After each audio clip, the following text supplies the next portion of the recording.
예, 이번 시간에는 여러분들 개인회생이 전체적인 절차 과정하고 그 비용에 대해서 좀 설명드릴게요.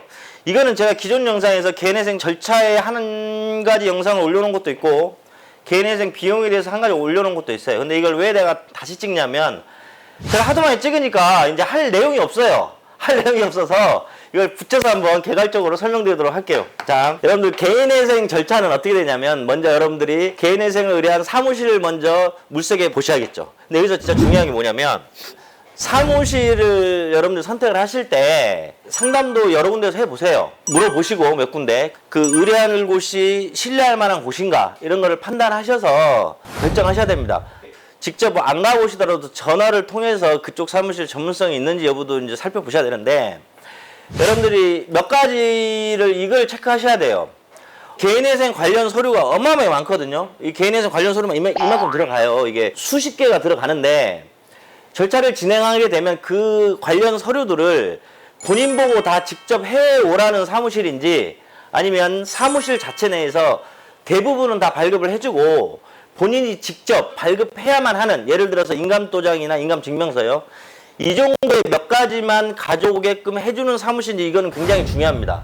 왜 그러냐면 개인회생 관련 서류가 너무 많이 첨부를 해야 되는데 이게 개인이 가서 발급하려면 뭐 동사무소, 뭐 세무소, 관할 관청 며칠이 걸려요. 며칠. 그 하루 일당으로 생각해 보세요. 그러면 이게 굉장히 여러분 힘들거든요. 그러니까 반드시 사무실을 선택하실 때 제가 방금 말씀드린 관련 서류 발급을 사무실에서 해주는지 안 해주는지 여부를 이걸 꼭 판단하시고요. 이렇게 해서 개인회생 서류를 신청을 합니다. 법원에 신청을 하게 되면 그때 이제 여러분들 금지명령, 중지명령. 금지명령은 채권자한테 채권 추심을 못하도록 하는 법원의 명령입니다. 중지명령은 압류 등 강제 집행이 만약에 진행되고 있다면 그걸 중지시키는 명령을 신청하는 거예요, 법원에. 이게 개인회생 신청서 할 때 이게 같이 들어가거든요. 이게 같이. 이렇게 해서 금지명령은 인가가 나오기도 하고 기각되기도 합니다. 근데 그래서 걱정하지 마실 것은 금지명령이 안 나왔다 해서 개인회생 절차가 문제되는 건 아니에요. 금지명령은 뭐 주식이나 도박, 낭비, 사치 등이 심한 분들에 대해서는 금지명령 많이 안 나오거든요. 그러니까 이거 갖고 너무 겁내지 마시고 개인회생을 신청하게 되면 사건 번호가 나오거든요. 이 사건 번호를 채권자들한테 알려주면 채권자들의 어떤 독촉 이런 게 굉장히 줄어듭니다. 그 다음에 중지명령은 신청하면 다 나와요. 100%. 왜?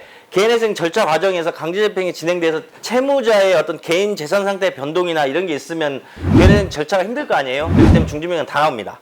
이렇게 해서 신청서를 집어넣고 이제 법원에서 1차 보정, 2차 보정, 뭐 어떤 사람은 3차 보정 이런 것들을 계속 법원에서 서류들을 주고받고 하면 개시결정이 나옵니다. 이제 나중에 개시결정. 이 개시결정은 의뢰인이 사무실에 의뢰해서 법원에 개인회생 신청서를 접수했더니 법원에서 많은 것들을 판단해 봤더니 이 사람은 개인회생을 진행해도 적합한 사람이구나 판단을 해주는 결정이에요. 그래서 개인회생 절차를 개시한다는 결정문이 딱 나옵니다. 여기까지만 나오시면 거의 개인회생 70-80%는 넘어갔다고 생각하시면 돼요. 이렇게 해서 개시결정이 딱 나오면 여러분들 법원에서 여러분들 한 달에 얼마씩 내는 그 변제금 있잖아요. 이 변제금을 납입할 가상계좌 번호가 나옵니다. 그러면 이제 그때부터 여러분들 가상계좌 번호에 그 돈을 잘 납부하시면 돼요. 그 다음에 개시결정 다음에 이제 인가결정이 있는데 이제 그 중간에 뭐가 열리냐면 채권자 집회라는 게 열립니다. 채권자 집회 기일이 한 번 열리는데 여러분들이 이 채권자 집회 기일은 원래 취지는 이거예요.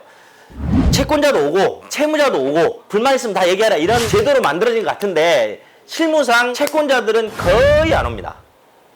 100명 중에 한두 명 와요.